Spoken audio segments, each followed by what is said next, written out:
Want to go deeper with Lobbing Scorchers?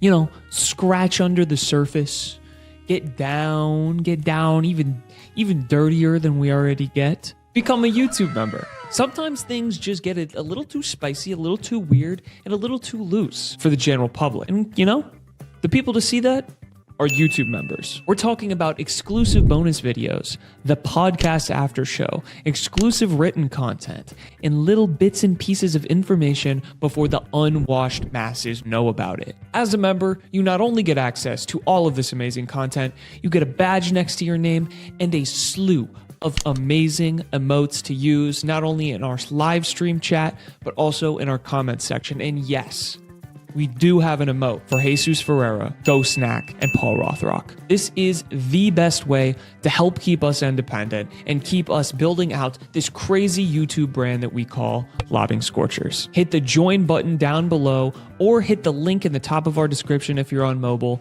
to join the ranks and become a Lobbing Scorchers YouTube member. Good evening, everybody. Welcome into another episode of Under the Lights. Got a great show for you all here tonight. We're going to be hanging out, talking some Seattle Sounders, Major League Soccer. Seattle Sounders are back at it, of course, on Sunday at Austin FC as the MLS regular season gets back in full swing with playoff positioning, all to play for. We're going to talk about that game. We're going to talk a little bit more at the top of the show about this Inter Miami game that they just played, the 3-1L in Fort Lauderdale. It's going to be, we're going to be talking a little more Hangover Watch. It's Hangover Watch. We're going to be talking about that. And then, yeah, later on in the show, previewing Austin FC a little bit. I don't know if you guys saw, but they had the win of their lives last night. I kind of forgot that they've been making an Open Cup run this whole time, and they played Minnesota United in the semifinal last night at Allianz Field, and they took a big old dub, 20th minute game winner. Just in general, a team that's playing a lot better. And then maybe some league-wide headlines to close it out. But as always, if you guys have any questions, topics, thoughts, agendas, anything at all that you want me to hit, go ahead and drop it in chat, and I'll let you all steer the ship as much as you would like. Before we get into it, do what Ryan says right here, and please like the video. Like the video, subscribe to the channel if you have not, and follow us on Instagram, TikTok, all that good stuff. We have more than credibility on those platforms at this point, and it's good content. So if you're not following us on Instagram and TikTok, you definitely got to do that. It's my birthday, chat.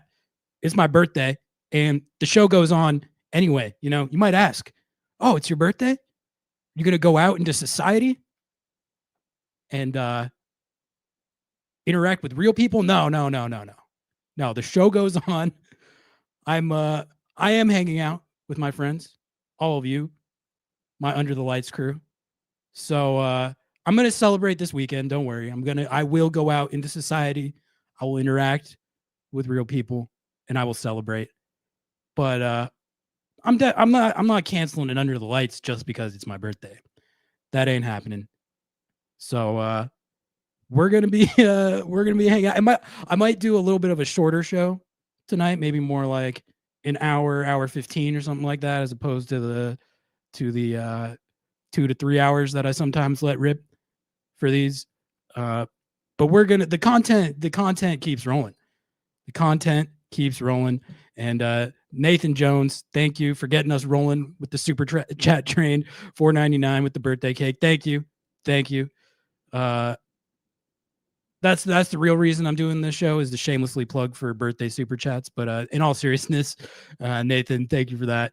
Appreciate you. I already see Techno Gatsby mention it in chat, but I forgot to mention as well, the Seattle Sounders were nice enough to provide us with some news today, with Reed Baker Whiting getting a contract extension. He'll be a U22 player. So we're going to talk about that, actually, I think, to lead it off, because that was both the big news of the day, and I also don't think there's all that much discourse to be had about it. It does have implications, and we'll talk about the strategy here in a second. and all that, and what it means as far as if RBW is for sure. Does that mean he's for sure on the team for the next 3 seasons? So we'll get into that. Thank you all for the birthday wishes. Canceling birthday trip to Miami was catastrophic to our table placement. Yeah, I mean, I with how the game went, I was pretty happy with the decision that I made. Like, the birthday in Miami, that would have been cool, but it's not like that game would have been that great of a present. I've been to a lot of road games that haven't gone well, and it's whatever. Like, a lot of the fun of going to road games is just to get to experience the city and see how other fan bases do it and all that stuff, irrespective of how the game went. So all that stuff would have been cool, but I'm not worried about it. I'll get to Miami at some point. Miami's not super duper high on my list. I do have a really good friend from high school who lives there, and not getting to see him was also a bummer. But I'm not like devastated that I didn't go, if that makes sense. But all right, yeah, let's get into it. I can see everyone's hankering to have the RBW discourse, and then we'll jump into. I have like a couple more things to say about this Miami game and Hangover watch and kind of the stuff we were talking about on the post game show, but I don't think that's a game that we necessarily need to super in depth relive. I think we all understand what happened there, but I on some of the ensuing discourse, I had a couple takes that I wanted to lay down. And then, yeah, it's all eyes on Austin FC. Big game on Sunday night soccer. That's the one that everyone's going to be watching. And this situation with home field advantage in the playoffs, it's going to be a dogfight now with LAFC, who we'll talk about this as well. But they played Real Salt Lake last night to some disturbing results from my perspective. Son had a hat trick, which that's not a super big shock. It turns out he is quite good at soccer. I knew that he was, but I never really, I haven't watched a lot of Tottenham over the years. But I've seen the highlights. I've heard the tales, but I've never really watched it firsthand, week in, week out. He's very good.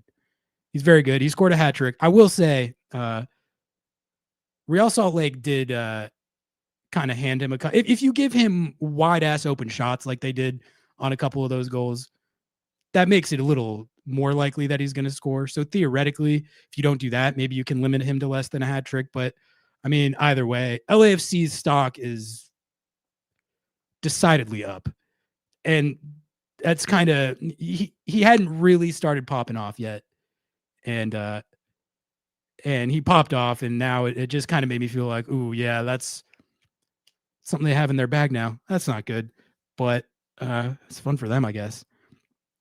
I think he might have surpassed Giroud's MLS goal scoring tally.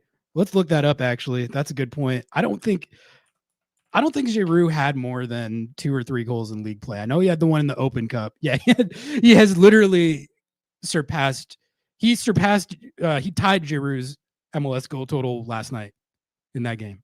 He scored the same amount of goals that Olivier Giroud scored. To be fair, Giroud, I guess it looks like only played in 11 league matches for them, which is kind of surprising. Thought he was on that team for longer. I mean, yeah, he was in the Open Cup for them, and he scored the goal that I think won them the Open Cup, did he not? So that's something that I guess they can at least point to for that. But it is, I think we're talking about a kind of different caliber of situation here. But all right, let's talk about RBW. Thank you all for all the birthday wishes. Appreciate you guys. Gonna pull up this news. Oops, right here. Seattle Sounders sign Reed Baker Whiting to a contract extension. That's technically what it is, a contract extension. He was already under contract, but was going to be out of contract. Could have signed anywhere in the world. He wouldn't have been a free agent, but he could have signed anywhere if they let the contract run out. That was never going to happen. This was always going to get done. You have the length here through 2028. They do have a club option for 2029. and RBW will occupy a U22 Initiative roster spot. So I think that's part of the big news with this is that is they technically have had these 3 spots open. We were only really talking about the one of them like hunting to fill, and people were wondering, I think, why are people talking about it only as 1 spot open when they technically have 3? Couldn't they be hunting for 3 Noah Ohios? And the answer is because the assumption was that at least 1, potentially 2 of these could be used exactly like this. Obed was the one who was getting most talked about as this potentially happening. That's still, I don't know why that hasn't happened yet. That should have happened already. Maybe there's something holding up the negotiations there. But RBW is another one, and I think another important thing to understand with this is that it's a 3-year extension, and that might make it sound like he's super locked in for all 3 years of this, and that means he's not going to leave the Sounders. The signing these homegrown players to U22 contracts like this does not necessarily preclude you from if you get an offer from Europe, which RBW has been linked to at different points in time. They get that offer, this does not stop that from happening. So I think that that's one thing to understand about it. And also, I was talking to Tim Foss about this when he was guest hosting, but there's strategic reasons why signing a player like this to U22, like a homegrown player, as opposed to going out and searching for somebody and scouting some up and finding somebody, using it internally. There's advantages to that I'm not really that good at explaining, but Tim explained it very well. You go back and listen to that if you want the full explanation. He was talking about it through the Obed lens, but I think the exact same logic applies. There's strategic reasons as far as negotiating with other clubs and what number they're on, and it allows the players to potentially, I think, make more money if they do get sold on somewhere else. And there's also elements of it that are like doing right by the player, like giving Obed a reward and a big raise, and in this case giving RBW that reward and big raise.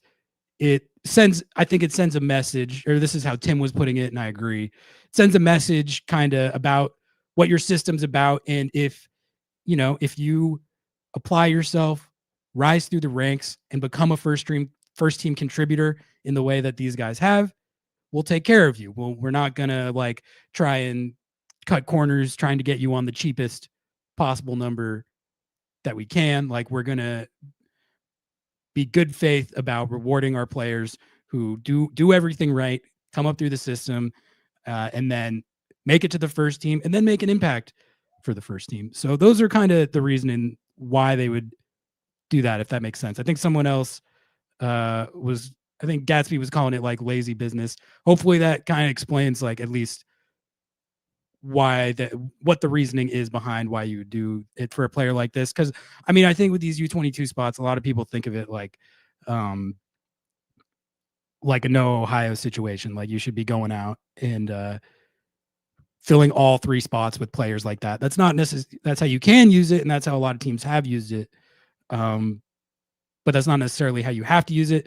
And there's good, like, valid reasons for why you would use this spot on a homegrown player like RBW and not necessarily on a player like Noah Ohio. I will say on that topic though, Noah Ohio obviously didn't pan out, and I was not that busted up about it because I've been saying the whole time, like, I feel like the hit rate on these U22 guys it's already low.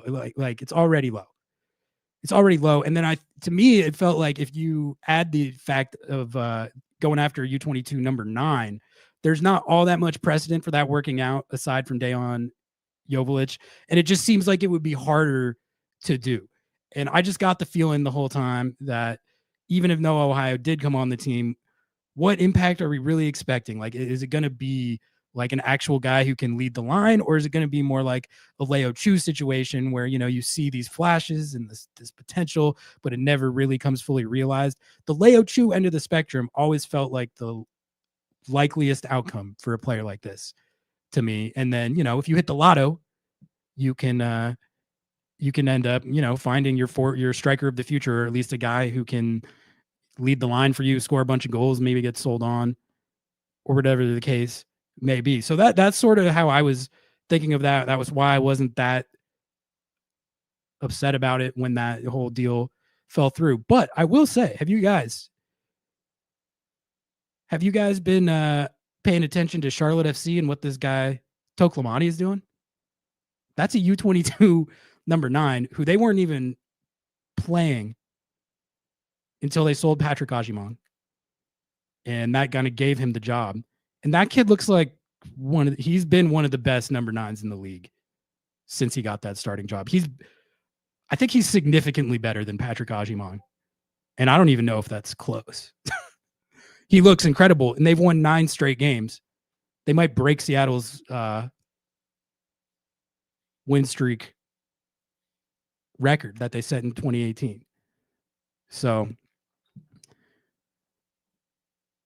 that point with the Toklamani reference is like I was looking at that and I was like, all right, that's maybe if you have a guy who you think is more likely to be that outcome to use a U22 spot and you couldn't get it done this window, then it was definitely smart to wait. Like, I know a lot of people will probably disagree with that or don't want to hear it, but I would just much rather them feel like they have confidence that the Toklamani end of the outcome is more likely with whoever they're going for than the Leo Chu end of the outcome. It's very inexact science with that. You never know how this stuff is going to end up. Eric is asking, what could Obed's camp want that the front office isn't offering unless it's to walk? I really don't know. I have no behind the scenes insight on those negotiations. I've heard a little bit about Rothrock. I don't really know what's up with Obed, why that hasn't happened yet. If that's just like if they're far apart, or if there's a disagreement there, or if it's just one of those things that takes a while. But a lot of people expected this exact situation with RBW to happen with Obed beforehand, and it turns out RBW is the one who got announced first. Gatsby, thank you for the $2. Appreciate you. Honest question. Why can't you, Tsukanome, I think that's his name, Tacoma Defiance, find a roster spot at center forward?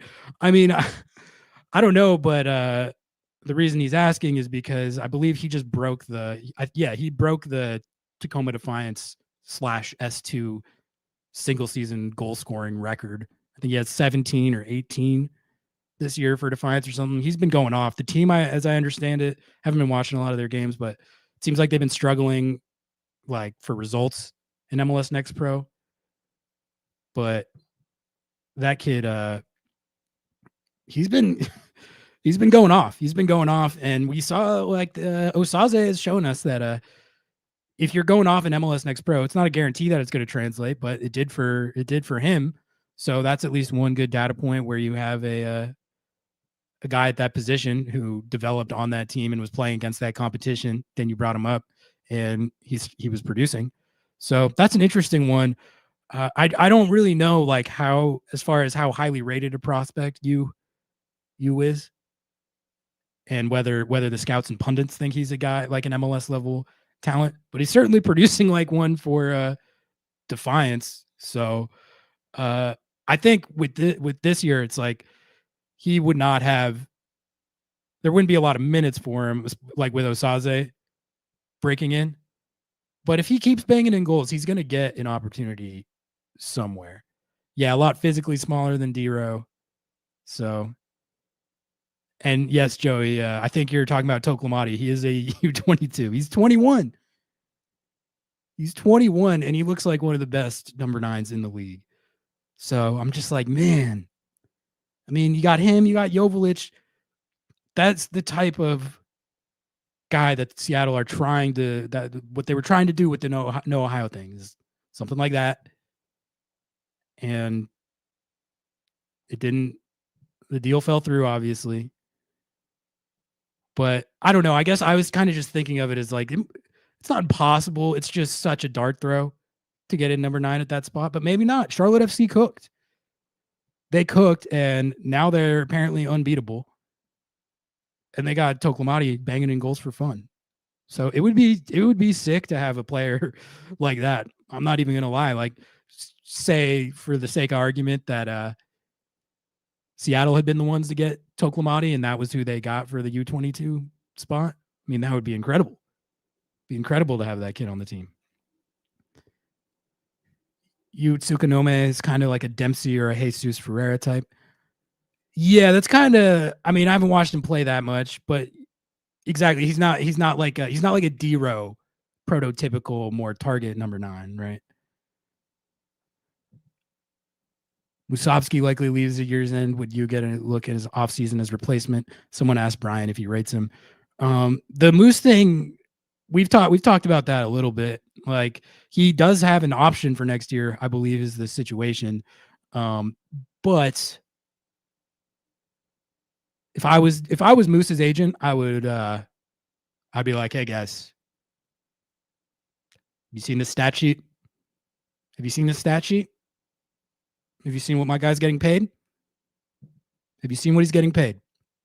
Did you see how much Atlanta United spent on Emmanuel Latte Loth? You see how many goals he has compared to my guy? You see that? Let's talk. That's my impression of Moose's agent. I mean, he'd be silly not to. The guy has 14 goals in league play, 16 all comps. He's going bananas. He's scoring goals at the rate that gets you paid a lot of money. And I've been saying too, there's so many of these poorly run teams out there who could just use a guy like Moose. Like Toronto and Atlanta, I know those are the ones I always talk about, but it's like, bro, you don't need to spend $22 million on Latte Loth. That's not, that provenly isn't the thing that's going to make a difference for you one way or the other. You need to find like the Moose type guy and throw your resources at like your spine, your defense, your defensive midfielders, maybe like a winger that's not 32-year-old Miguel Almiron, who I definitely didn't call that the best signing that any MLS club made over the offseason. I didn't say that. Yeah, exactly. Baby C Orca. He's on 500K. He's on 500K scoring goals like a $10 million transfer. They could have spent an unlimited amount of money on a U22 number 9 or this Rusnak upgrade that people were always talking about. And if that guy put up Moose numbers, everyone would be hailing the Seattle Sounders as the most ambitious club in the nation, in the world. But if Moose does it, okay, it doesn't count. It doesn't count because it's Moose. I don't want Moose to go to Atlanta or one of those teams. I do think there's probably something to the notion that a number 9 like that, or really any number 9, a lot of the times how successful they are ultimately comes down to the types of chances that their team is generating. And if you don't, like, this Sounders team has been elite at chance creation this year, certainly since Club World Cup. And it seems like a number 9's dream. You go to a way worse team, that probably hampers the situation. That's the argument that the Sounders would make when Moose's agent does the thing that I was talking about. Look at my guy. Look at the stat sheet. Sounders go, look at this XG we're generating for him. Look at all that XG. You see that XG? We love him. We love him. We love Moose. But I mean, look at all these chances. It'd be a fun negotiation to be a little fly on the wall. See what arguments get made there. I feel like that's always tough as a team because it's like you're trying to kind of sandbag your own player. No, he's not that valuable. We don't have to pay him that much. Noah's been a member for 9 months. That's it. But thank you everyone. Thank you everyone for the birthday wishes. I wouldn't want to be anywhere else but with my Under the Lights crew on my birthday. What a fantastic happenstance that this was on a Thursday. Moose has 14 goals from 14.1 XG as he washed. It's a funny stat. All right, now you got me looking at the Standard Hard salary cap page. Some people making a lot and some way underpaid. Drop them in the drop the funny ones. Drop the funny ones that you think are like don't match. Drop them in the chat. See what we think. Or maybe I'll pull that page up at some point. I did have one more thing I wanted to say about RBW, which is that he earned this through his play on the field, which I think is important to point out here because he has improved over the course of the year. And you had a lot of people out there, especially after the Club World Cup, who were like getting on his case after he was playing against literally Atletico Madrid.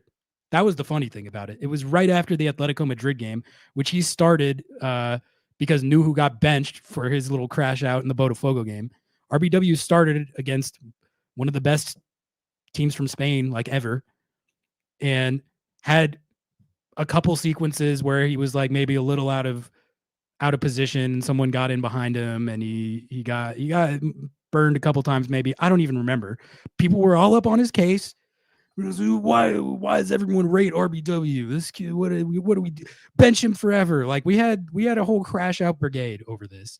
And I said at the time, you guys need to, you're up here, you need to be like way down here on the RBW crash out. He was 19 at the time. He had a decent amount of MLS experience, but realistically, he's had some injuries and has never really gotten fully rolling in MLS until really like this year. So he's out there against Atletico Madrid, age 19. Not all that much experience under his belt, like still getting his feet under him as a pro. And you got people crashing out because he got beat on defense like 2 or 3 times against Atletico Madrid. It's just a lesson in that if you're serious about developing young players and you want your team to be good at developing young players, you have to give them chances to play. And on top of giving them chances to play, you have to live with growing pains sometimes. You got to live with some mistakes. You got to live with some times where they make a defensive error or a mental error or a miscue. And then they learn from it and they improve. They become a better player for it. Watch RBW play now compared to even that Atletico Madrid game. He's way better. His defense, I think, I don't know. Tell me if you agree or disagree. I feel like his defense has been good lately.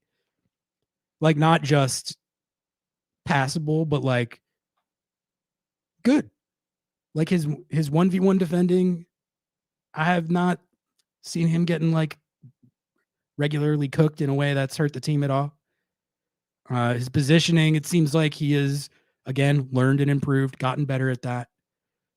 So I think just for any of the RBW crash out brigade, just friendly advice next time. Especially the Atletico Madrid aspect was the craziest part of that.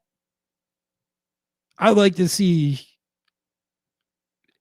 any members of that crash out brigade, age 19, go out there against Atletico Madrid. See how that goes for you. See how that goes for you. I know myself at 19 probably wouldn't have fared too well against Atletico Madrid in an actual, not a friendly, like an actual competition where they're playing hard.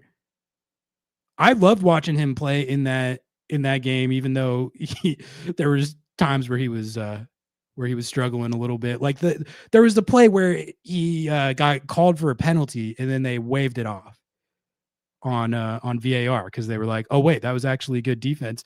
But he was under it out there. That guy was whatever winger that was, or whoever. It might have been the son of Simeone. I think it was.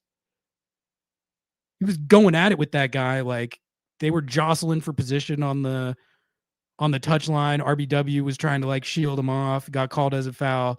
in the box. It turned out it wasn't a penalty. That was great. Yeah, he was under pressure, but that's what you want. You want him in situations like that to learn from that. And he didn't even give up the penalty. That was the other thing. People were talking about it like that penalty got awarded. It didn't. It got taken off. They went and looked at the replay and they were like, "No, that's good defense. 21 D'd up right there." He won that 1v1, which was insane. That was against if it was Simeone, I can't remember. The son of Simeone is hella good. That kid is he's a demon out there. You all saw it. I remember that. So RBW extension, the U22 spot that he's taken up. I think it's all good news. And again, like I said, it doesn't preclude him from going to Europe if they get a good offer. This helps him out in that event, I think, make more money, which, like I said, you want to do right by your player. You want to do right by your players in these types of situations because it what's the phrase? It creates goodwill. And it shows the other young kids in the academy coming up. Like if I lock in and I apply myself and I play well and maintain the principles and the identity and all that, I'll get taken care of eventually. So I think the main thing at this point is waiting to see if they do that for Obed. I think both of them are expected to go to the U20 World Cup. I don't think the U.S. roster's been announced yet, but I think there was something from Jo where RBW was like still pondering the invite or something, maybe. But either way, the rosters aren't out. But I imagine he's been in that mix, so he's probably going. And Obed, same situation. I'd imagine he's going to, which they're going to have to miss MLS games for that, so that's going to have to be dealt with. But it's good to have your players in the mix for stuff like that.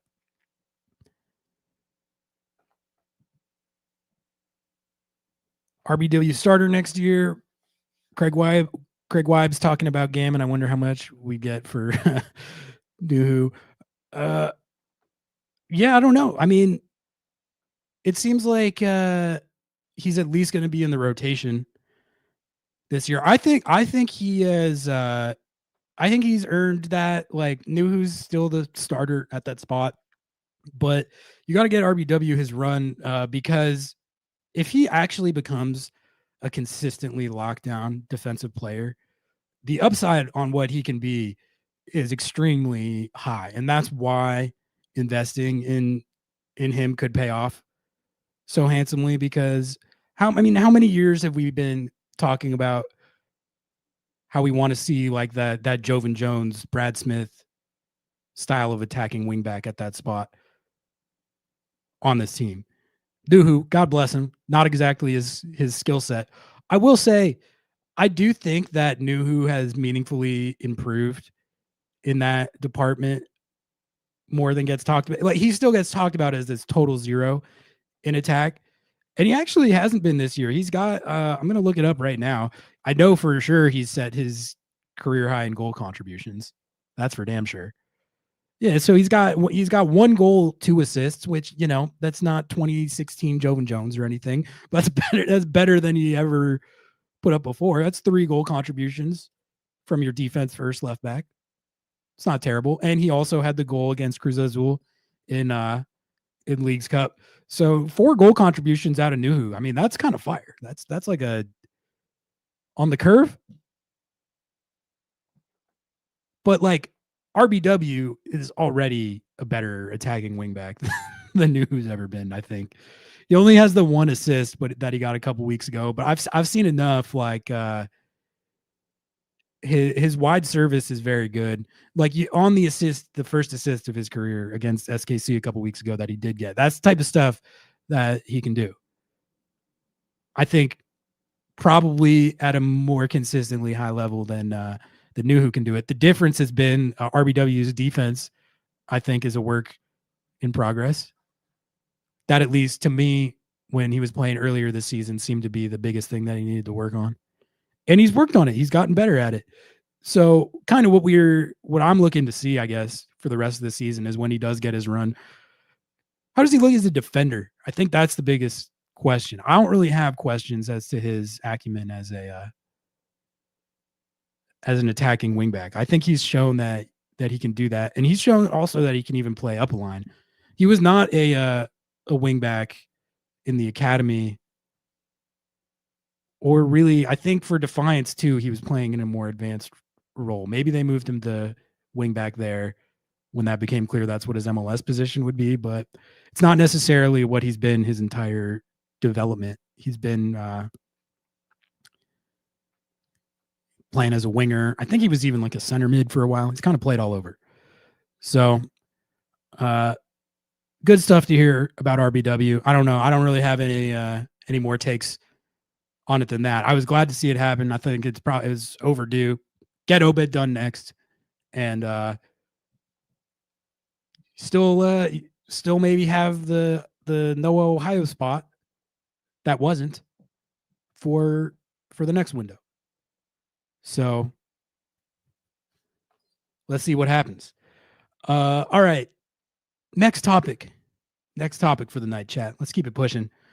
I wanted to talk about Hangover Watch a little more. Let's talk about Hangover Watch. I placed the squad on Hangover Watch after this Miami game. And I think some people got it twisted that we were like saying that it's Hangover Watch. It's Hangover Watch. It came to my attention that there was actually an Austin FC podcast talking about this. Lobbing Scorchers came up, got sent to me. And originally I was going to play the clip and react to it, but I don't think I'm going to do that because they were minorly clowning on us a little bit, and I don't want to make it like a rivalry thing. I'm not interested in that, or like have people from our chat like going to their chat or whatever. They were they clowned on us like a tiny bit, and basically they were talking about Hangover Watch. I'm just going to relay to you guys what they said, and then I'm going to tell you what I think of it. They were talking about the concept of Hangover Watch. They watched the show, so shout out to them. Or they said that they saw the title of this stream, which at one point was "Are the Seattle Sounders hungover?" before the RBW news. But they were basically mocking the concept of Hangover Watch, and their kind of point was like, "You guys just won Leagues Cup like a week and a half ago. You had one unfortunate ending to the game against the LA Galaxy, where you dropped a couple points, literally the first game after you won Leagues Cup, and then lost a road match to Miami where you had to fly across the country. They had every incentive to like beat the shit out of you for vengeance or settling the score. So you lose that game too. And you're talking about Hangover Watch, like kind of like are people not grateful for stuff anymore type of sentiment is kind of how I took it. And my thought on that is it's actually a good point. There's actually a good point to be made there. I probably let the Miami match get me feeling a little more down than I probably should have. The whole Leagues Cup final and how they did that, taking down Lionel Messi and the Barca Boys at home in front of 70K, winning the trophy, and then them crashing out and starting the brawl afterwards. Stuff like that is like a big part of the reason that like we do this show, is like the chase of moments like that. So these two games after it weren't the most fun of all time, but they probably shouldn't diminish. I don't know if it should diminish the Cloud9 just yet. It's not to say that the subsequent results don't matter. It's just like, there's no, why are you talking about Hangover Watch? The thing I'll say about that is we weren't calling them hungover. It's Hangover Watch. Okay. And that is, if they saw what happened in 2022, they would not be talking about that so dismissively. Okay. You guys all remember that. All right. And I think the only hangover watch is just, or just the concept of a hangover is just something that any team that goes on a deep run in any tournament is going to have to reckon with. It wasn't just Seattle in 2022. We've seen this time and again over MLS history, mostly clubs from CONCACAF Champions League, where they make a deep run and it messes with their league season for whatever reason that you want to name. The physical toll, a lot of guys get injured. To me, it's a lot more about the psychology of it. Playing a mid-season tournament, an in-season tournament that's that high stakes, making a deep run, and in this case, winning it, and then going back to league play and maintaining the intensity that you need week in, week out, that is a challenge. That is part of the biggest challenge of returning to the league after a big tournament like this. But what I will say is that while the premise of Hangover Watch is valid and it is going to have to be reckoned with in the coming weeks, what I was getting at earlier, this Miami game is not evidence of that. I now a couple days removed from it, time to recalibrate. That game, they could have had all the rest. They could have had 3 weeks of rest to get everyone healthy, and then played that game as their first game back. And that was always going to be one of the hardest games of the season, Leagues Cup notwithstanding. I remember looking at the schedule at the beginning of the year and looking for Inter Miami, because I was like, oh, Seattle didn't play Messi last year. They're going to play him this year. And I saw that it was on the road like 3 days after a Galaxy game or whatever. And I was like, that's probably an L.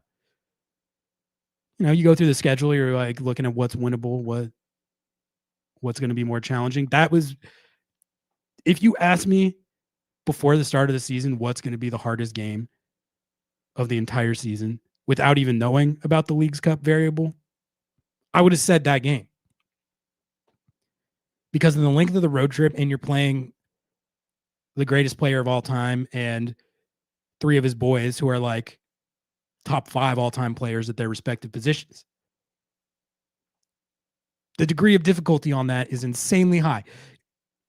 And it was made even higher by the Leagues Cup variable, because you played all these extra games in the tournament, number one, and number two, you ended up beating the shit out of them to the point where they were out for vengeance. So that even added to. And I think the end result of that was a game where, based on how the Leagues Cup final went, I think I probably misassessed how difficult that was going to be when you combine all those variables. That's just that was part of what made this a unique situation. But these road games in MLS, especially ones where you have to travel that far, it's the most difficult thing like about the league. Every team has to deal with it. We see it every year. Every team's home and road splits are usually, at least the good teams, their home record is really, really good, and everyone's road record is kind of bad. I've always kind of looked at it that like 5-6 road wins a year is the baseline of what you need to target. You need to win 5 or 6 of them to feel good about your chances of home field advantage. And honestly, more like 7. If you can get to that 7-8 range, then that's like a good season of road form. Seattle won 8 road games last year. That was one thing that they did well last year. And historically, Seattle's a team that travels well. And the teams that travel well are the best teams in this league. The best teams in this league are the ones that can be thrown into situations like that where you got crazy travel, when you got to do it with an injured, rotated lineup, and you can still take results. The best teams in the league are able to do that. The teams that aren't actual contenders, you'll probably see that their road record is usually trash. That's how it goes. But that brings me to my next point, which is just this whole idea coming off the Miami game that they settled the score or got revenge, got their vengeance for what happened in Leagues Cup. I've been seeing that flying around a little bit. Been seeing that permeating. They got him back. We had a couple. To be fair, I will say their fan base has not chirped that much to what I've seen. I think even as far as like the brawl goes, I haven't seen very many Inter Miami fans like defending that. I was expecting to see that more than I did, but it was kind of funny to look around and see, the Battered Herons guys who we collabed with them before the game, and I watched a couple of the other shows, and they pretty much to a man were like, "We hate Luis Suarez too." Like that was really embarrassing, and he's an absolute maniac for that. And he embarrassed the whole stuff like that was much more the sentiment coming out of the Inter Miami fan base after the Leagues Cup final. But we did have a couple comments like on our shorts or like on the video of Schmetzer given the Rothrock quote that we posted. We had a couple of like, I think it was more Messi fans than Miami fans. It was Messi fans that retroactively commented on a couple of our videos and were like, "Oh, see, like, what's up now? What's up now? 3-1. Messi got you 3-1. He got you back. It's back in his favor now. See that? See what happened in that game?" Which, okay. I'm not gonna let that narrative fly around unchallenged. All right. And to be honest with you, I'm not even really sure what we're talking about with this. Like, do we really need to explain the contrast in stakes between these two matches? One of them was a cup final. One of those games had a trophy on the line. It was not the one that got played in Fort Lauderdale. All right. One of those matches had a trophy on the line. One of them did not. And I'll take the result that Seattle got. I would trade a lot of bad results for that final that Seattle got to host and win. But I would certainly trade a 3-1 L in Fort Lauderdale for that every single day of the week. Every single day of the week. There's no comparison. Now, if they feel like in their locker room or their fans want to say, "Oh, that one felt good. That was cathartic. Like they got us in the final." And that sucks. And we also embarrassed ourselves and our whole organization, the spitting incident. But, getting them back with a little 3-1 at our house in the next league game, that feels good. That's valid. That's valid. And they cooked in that game. They got Seattle good in that game. Seattle got them way better in the Leagues Cup final at Lumen. I mean, come on now. Come on now. What are we talking about?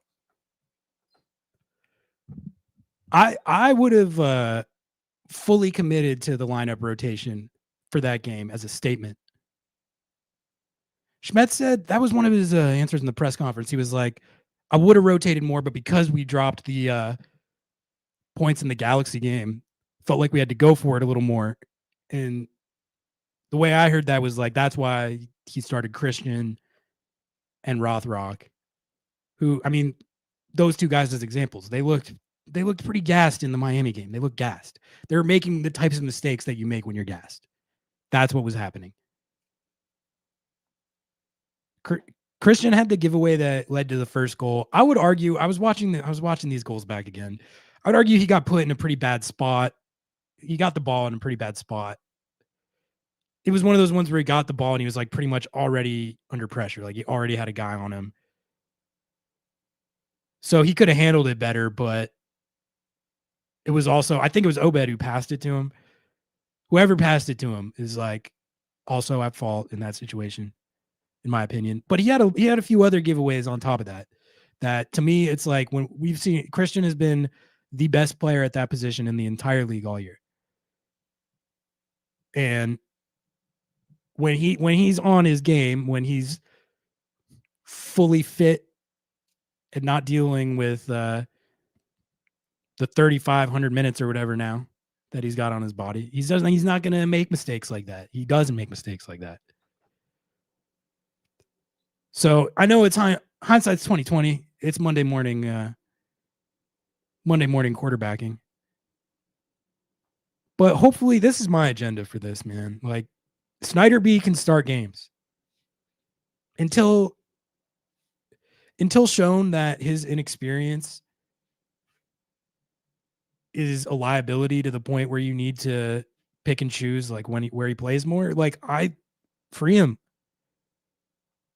Maybe that's overconfident. But I'm when I watch Snyder B play, I'm like looking for reasons that his inexperience could be an issue, just because that's what you worry about with a player as young as this, with this little experience, is like, you know,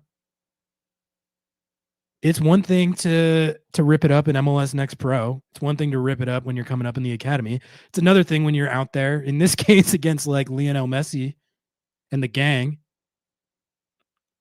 Snyder B has shown me absolutely nothing to suggest that he can't handle playing in MLS. That doesn't mean that things can't go wrong. He had one bad giveaway in this game too, where maybe you saw that experience a little bit. But I mean, if we're talking about bad giveaways in this game as reasons for why guys can't play, then there'd be a lot of guys sitting the next game. Okay, like he wasn't the only one who had a giveaway in that match. And then also on top of that, other than that, every time I've watched him play, it's not only is he holding his own, but I really feel like sometimes, tell me if you think I'm going over the top. I really feel like his presence on the field is like contributing to elevating the team's level in a lot of ways. Like, you know, honestly, I would say in similar ways to how Obed elevates the team's level. Like he's got some of that same stuff in his bag. As far what I mean by that is like that ability to get the ball in tight spaces, wiggle out of pressure, release a pass that gets the attack going. Like he's super sharp in possession. Doesn't lose the ball a lot. His giveaway was on a pass. Like it wasn't like he got knocked off the ball. He is a good ball winner, it looks like. He had at least 2 instances in this Miami game where he just ran up behind a guy and took the ball off him, one possession, and got it going the other way. And one of those guys was literally Messi, who he got the ball off of. Messi didn't see him, and I don't think knew that there was a guy like on his hip like that. But I mean, he dispossessed Lionel Messi. Come on. That's like, he'll probably remember that for the rest of his life, even though Messi forgot about it 4 seconds later.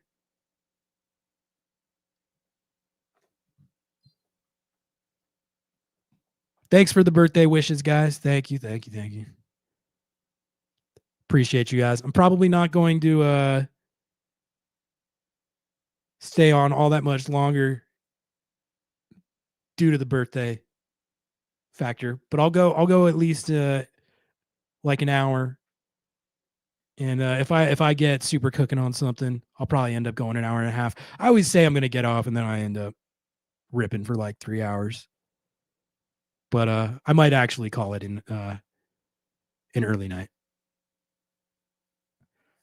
I think it's going to be Obed next, Wade. I think it's going to be Obed next. I'm surprised it wasn't Obed first. I'm surprised it wasn't Obed first. It kind of makes me feel like I have nothing to base this on, but them getting RBW done and Obed's not done, it just feels like I've been wondering if there was some kind of hang up or maybe they just weren't doing it yet. Feels like there's no reason to not do it, right? No reason to not do it. Now RBW just did it. What's going? Is there we got beef? Agent and GM not seeing eye to eye on something? Why are we not doing this? Let's talk about this from Clayton. This was my next topic. I want to talk about Austin FC a little bit because they're coming off a hell of a game. Like I said, I totally forgot about their Open Cup. Run. They're hosting the final now. Because they beat Minnesota United. So I want to talk about that game first because to win the right to host the final, they beat Minnesota United in extra time, 120th minute game winner.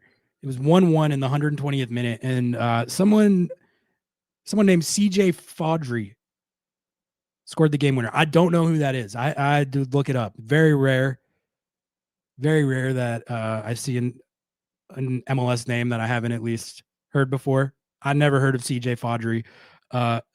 Turns out he is a 2023 MLS Super Draft pick out of San Diego State who was ripping it up for MLS Next Pro, I think, as I understand it, for the last couple of years, just now kind of breaking into the first team. Sort of like their version of the Osaze situation. He's a little younger than Osaze. But it's just like a internally developed and brought up a striker who they had out there in the US Open Cup semifinals, and he bagged a 120th minute game winner at Minnesota United. This was at Allianz Field to send them to the US Open Cup final, which was great to see. I've made a decision, chat. I've made a decision. I'm anti Minnesota United.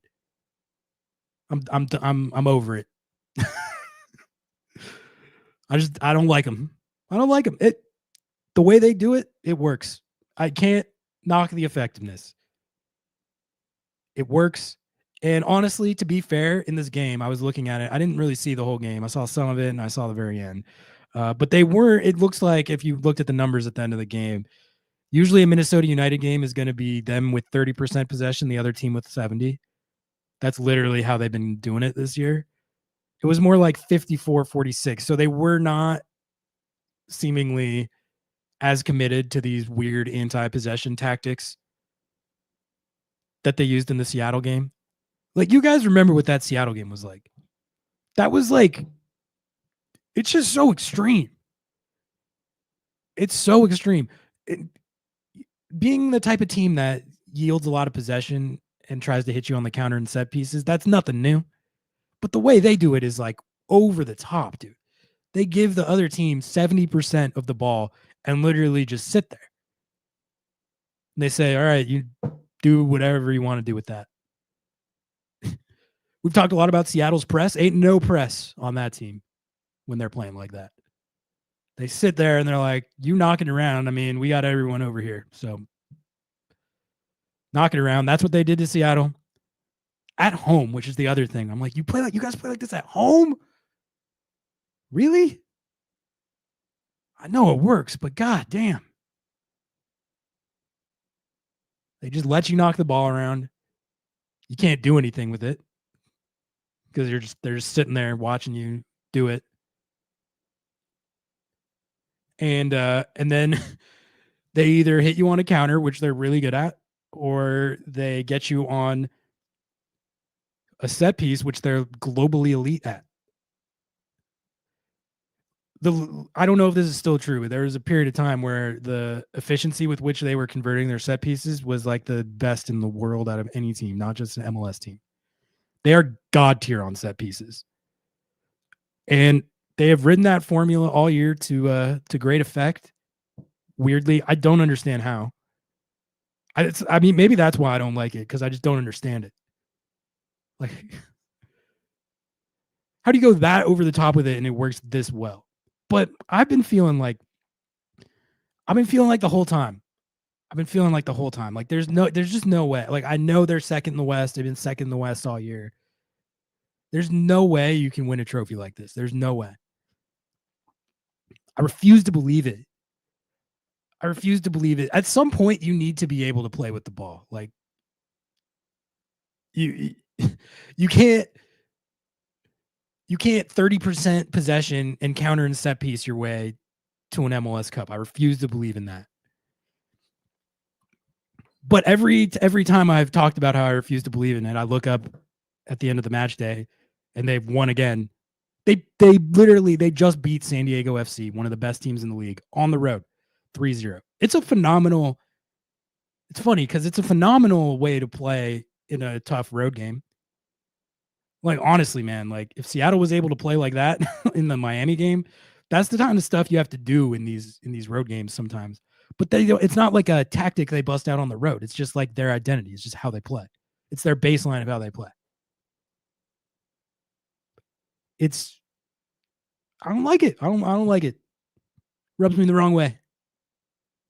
Maybe that's sour grapes over how the Seattle game went when they went there and played that team.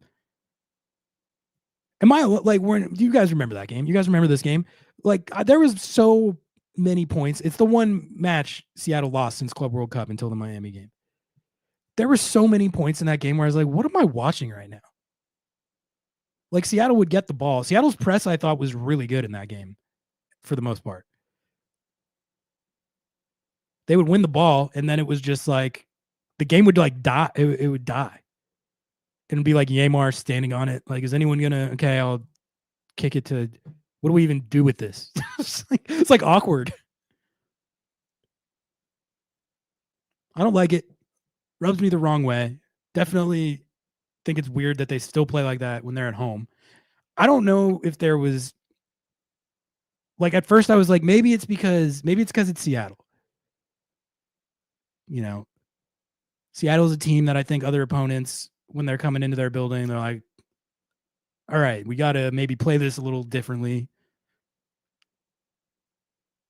But I've watched them play a fair amount. It's like just how they play. They didn't do it as much in this Austin FC game.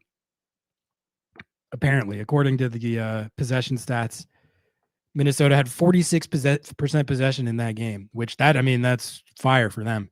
That's probably the biggest number they put up all season. Eric Ramsey after the game was probably 46. Guys, we play at 30. 46 is unacceptable. They didn't do it as much. They had 46% possession. But they lost. Like it's the first data point I have of like this isn't going to win you a trophy. You've somehow got to second in the West. The players have, to be fair, like they are really good at executing it. They've clearly bought into it and are good at executing it. But the question that they have to reckon with is like, can we really win a trophy like this? Maybe they can. Maybe I'll be proven wrong. But they're 0 for 1 going for a trophy with those tactics. CJ Fodry, 120th minute game winner. Shout out San Diego Aztecs. And I was happy to see it. It's all a long way of saying. I was happy to see them take down Minnesota. I just think when the term I've been using the whole time with it is gimmick, feels gimmicky. And the thing about a gimmick is that once other teams figure out the gimmick, they create blueprints to combat it. And then it doesn't work anymore. Remember the elders among us remember in like the early 2010s when the Miami Dolphins were doing like the wildcat offense where they were snapping the ball straight to Ronnie Brown and Cadillac Williams. God, those are sick name drops. taking myself back, dating myself here. They were snapping the ball to Cadillac and just letting him run, and it was like ripping it for like 6 weeks. It was incredible. And then it got scouted up, and then it hasn't worked since. It's kind of what I felt like this situation was. Like, but the thing was, no one was figuring out the blueprint. Yeah, NCAA football 2005. I can't believe that's kind of a peek into how my brain works.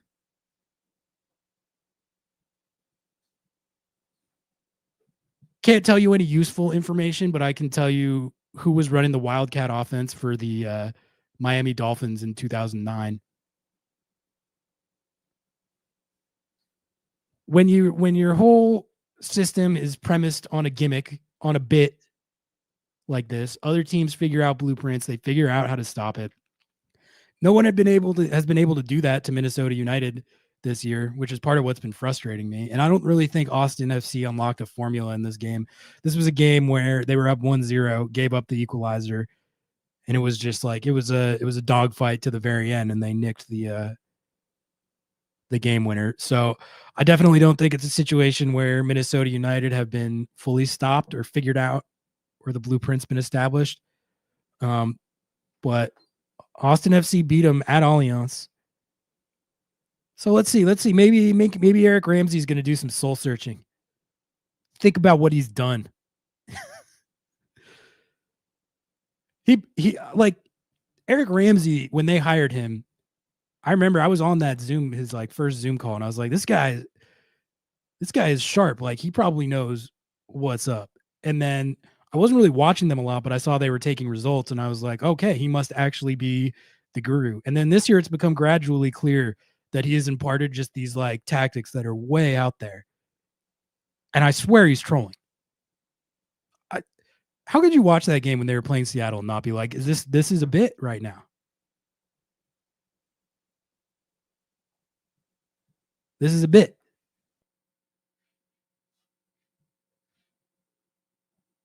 Ronda Rousey theorem: doing one great thing will make you great, and then immediately make you inferior the minute someone checks your chin. Yeah, it's a good way of putting it.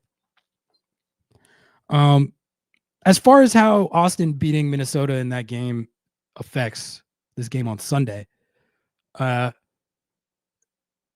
mean, they did. Let's pull up their lineup right now. Actually, let's take a look at this. Let's see who they put out there in this Minnesota game, and like how rotated it was, stuff like that. Pulling that up right now.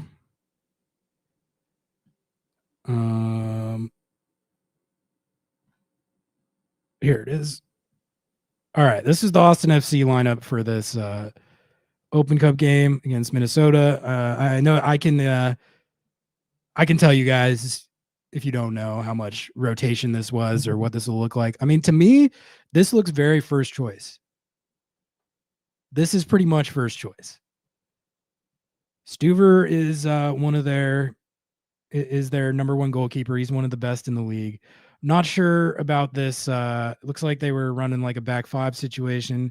Not sure about this third CB, if he's a starter, but I know Cascante at least has been a starter for them at times. I don't know if he has been this year, but he has been a starter for them. And I know Heinz Ike plays a lot for them. I don't know if this is their exact CB, how their CBs usually look, but I imagine it's pretty similar. And then Danny Pereira is a starter. He's one of their best players. He's actually one of my favorite eights in the league. I think he's really good and underrated. They have Ilya, the tire salesman, at the 6. That's a starter for them. Bukhari, that's their DP winger. Owen Wolf, starter, really good player, breakout year.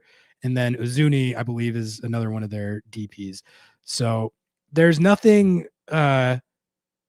super rotated about this. I can tell you guys that.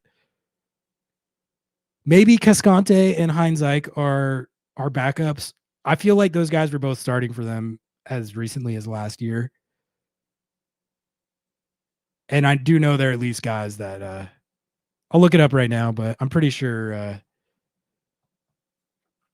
those guys start for them regularly. See about Cascante.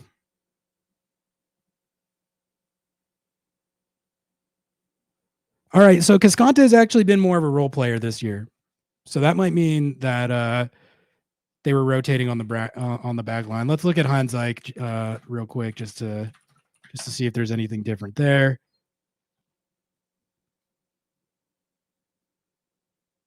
Okay, Heinzike he starts every week for them. He has played 26 games, started all of them, over 2K minutes. So that is like one of their linchpins in the back line who was starting that game. So overall, that to me looked like a lot of their first choice guys, definitely majority of their first choice guys. And it's also what I'm hoping, at least. I don't know if this is going to hold true, but what I'm hoping, they're in the middle of a big tournament run right now, like Seattle just was in Leagues Cup. They've been doing this Open Cup run. And this game in particular, it went to extra time, went all the way to 120. And those elimination games, you guys all know this. They take a lot out of you, like physically and emotionally, psychologically. They're coming off a game where they, even more than usual, it was an extra time game, and they really put it in.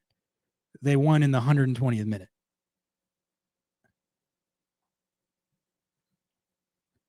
Never won a trophy before.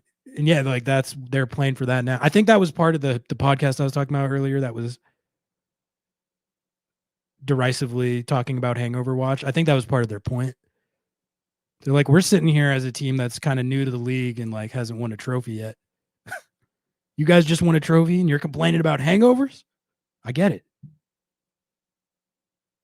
can see how that could seem ungrateful. But also, I would not underestimate the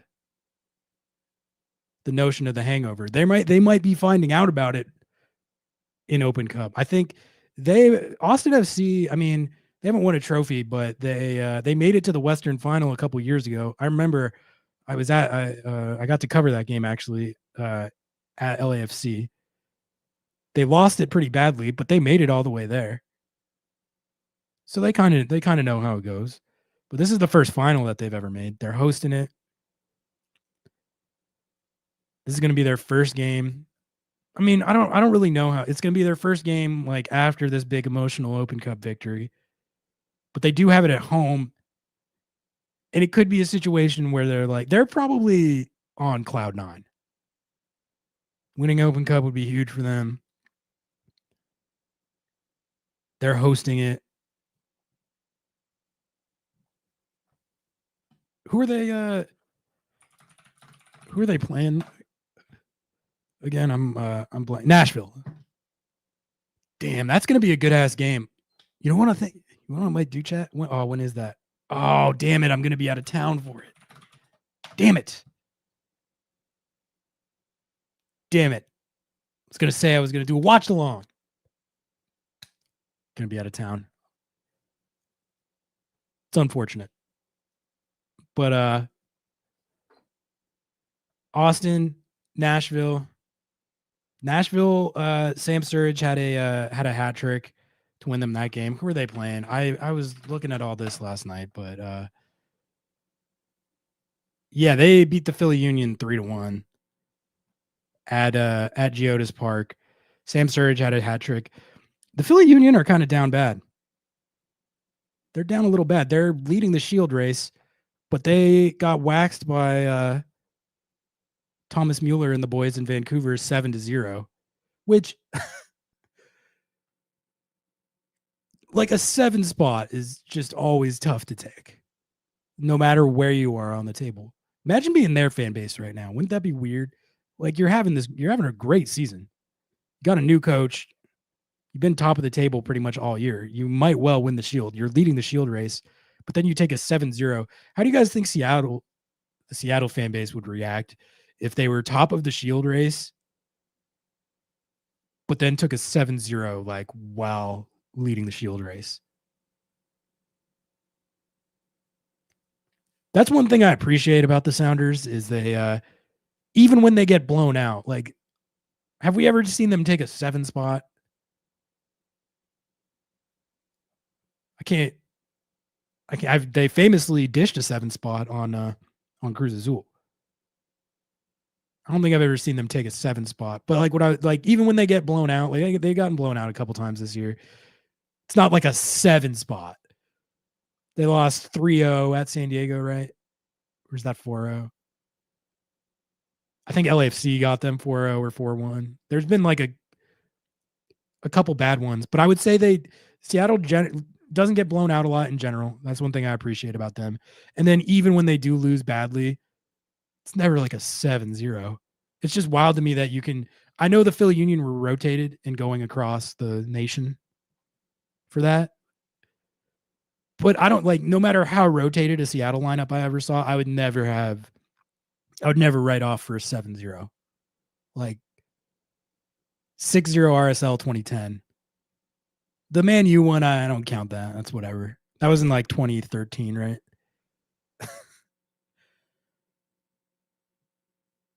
It doesn't happen that often, is my point.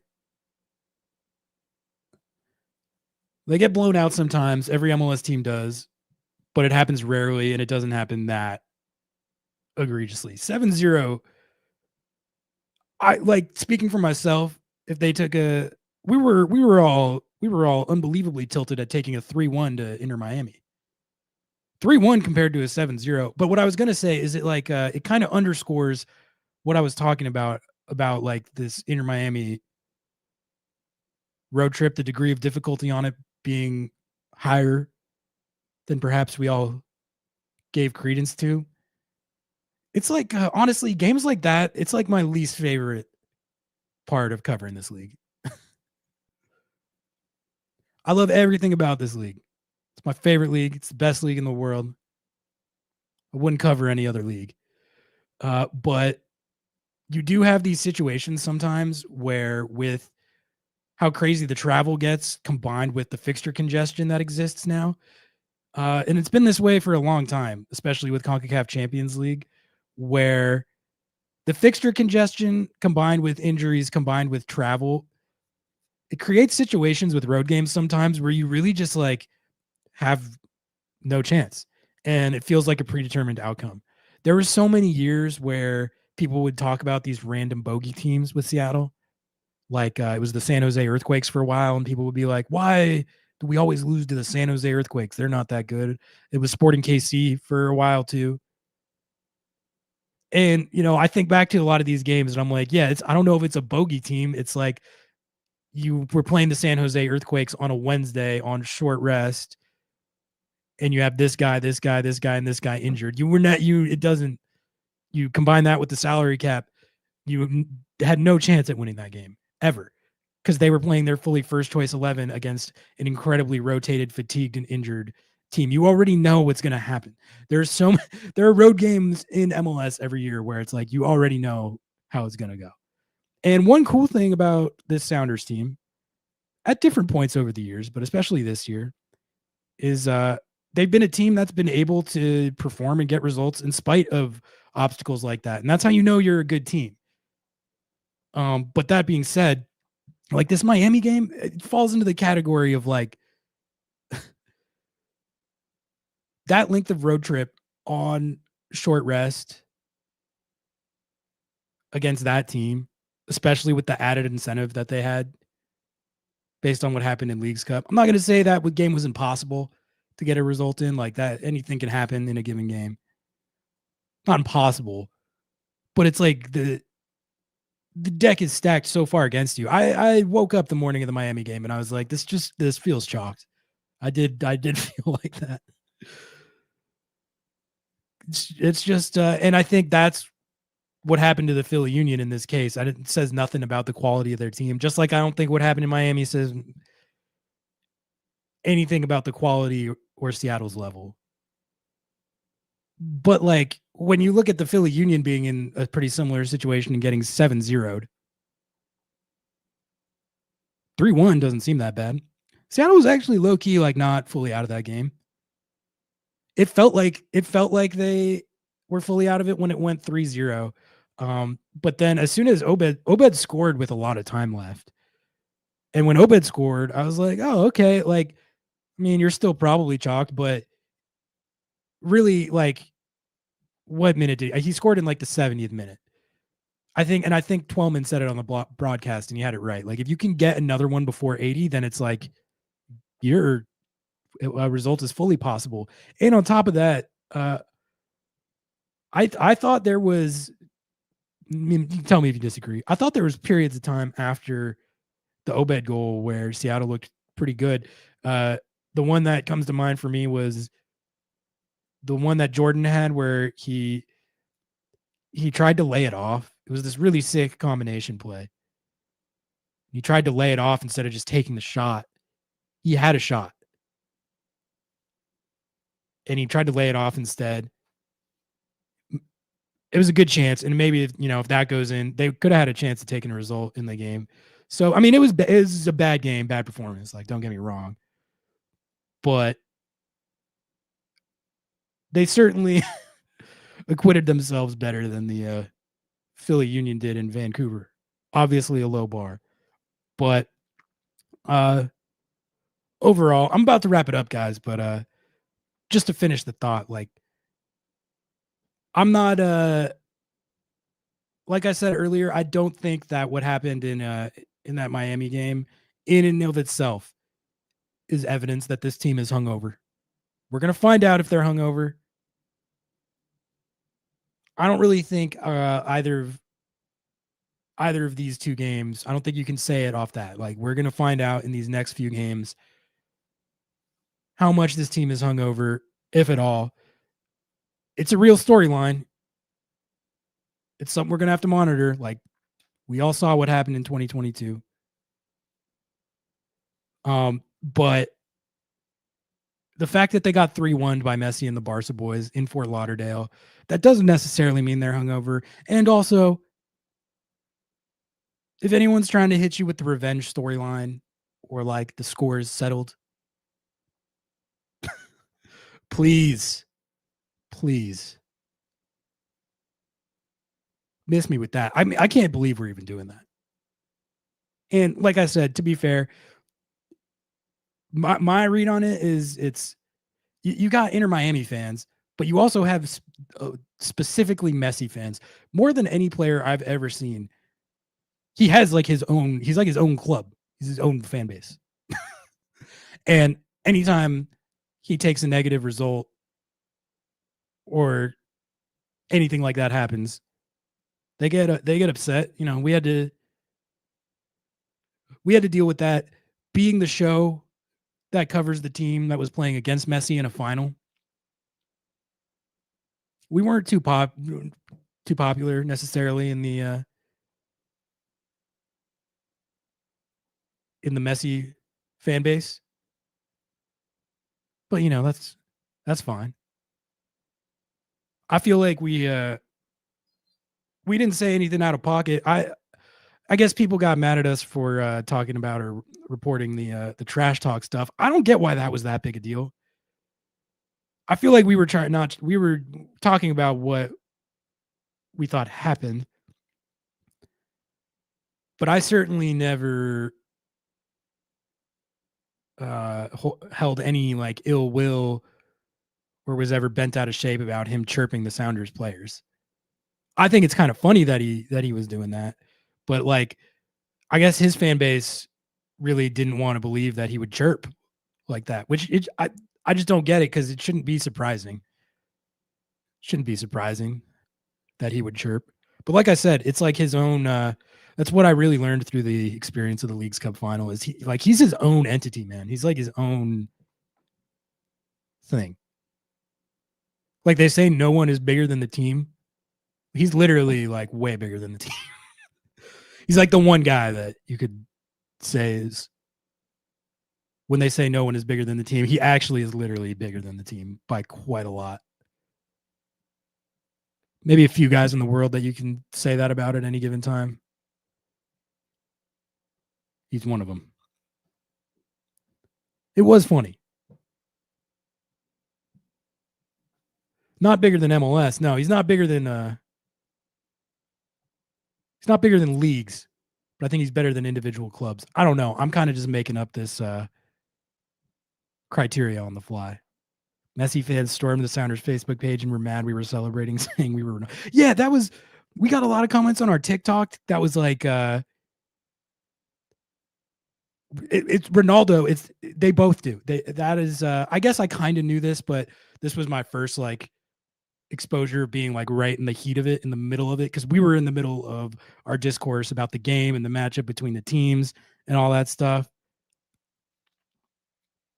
And a lot of the comments we got on TikTok were like, "This is why Ronaldo's better" type stuff. Like, that has nothing to do where that is out of left field. But then you kind of realize that's a thing. There's an entire subset of people that are like, we're the Messi people. It doesn't matter like what club he plays for or what he's doing in his career. We are just specifically like devoted to Messi. And then you got the other subset that's like, we're Ronaldo guys. We're the Ronaldo guys and we're against the Messi guys. I say guys because it was all guys. You got the Messi guys and you got the Ronaldo guys. They don't like each other.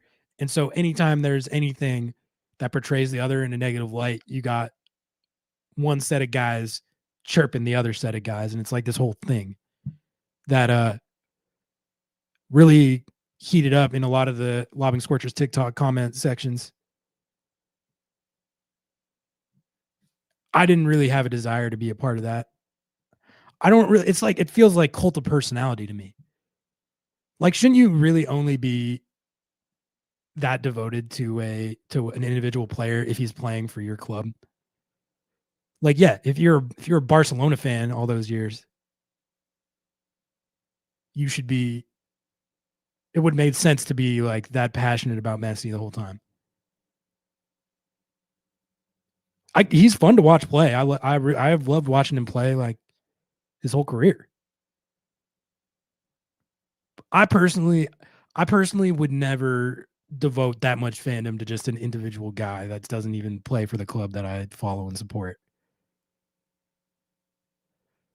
It did look like we talked about this on the post-game show, but I'm sure you guys all saw Obed and Messi chatting at halftime. And I think whatever might have been said or what might have been going on there looked fully squashed. I don't know. I'm like totally just reading into it based on what I saw on TV.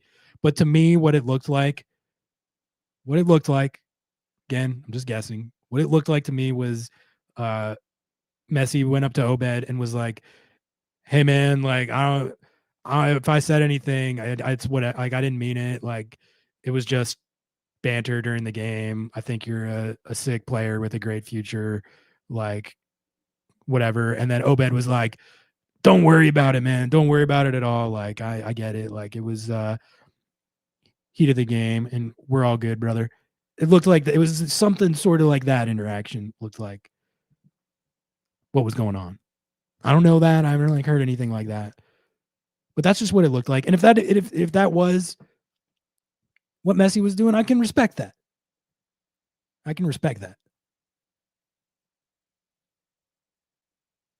It's, heat of competition during the match. Afterwards, it's all good. Sportsmanship. I guarantee you. I mean, De La Vega said he had no issue with trash talk. Obed kind of said a similar thing when they asked him, Jada, I think, asked him about it at practice. Knew who did get the Messi kit. I'm pretty sure. I almost positive I saw a clip of that. I'm pretty sure the swap occurred. That's a funny guy to end up getting it after all that. After all the like thing at the game in Seattle where guys were like trying to get the jersey off of him and he was like, "No." There was like a moment where someone was like during the brawl or like right after the brawl, someone was like trying to get it off of him. I can't remember who, and he kept being like, "No." And eventually like Yannick Bright or somebody stepped in and was like, fuck off, he's not giving it to you type situation. But then, so for that to happen, and then for Nuhu to come in from out of left field, who didn't even play in the Leagues Cup final, and be the one to get it. I mean, that rips. Good for Nuhu. I wonder how they decided that, because you knew that like someone wanted it after the Leagues Cup final, and that ended with tension so high that Messi didn't swap with anybody. So that was kind of funny that he refused to do it.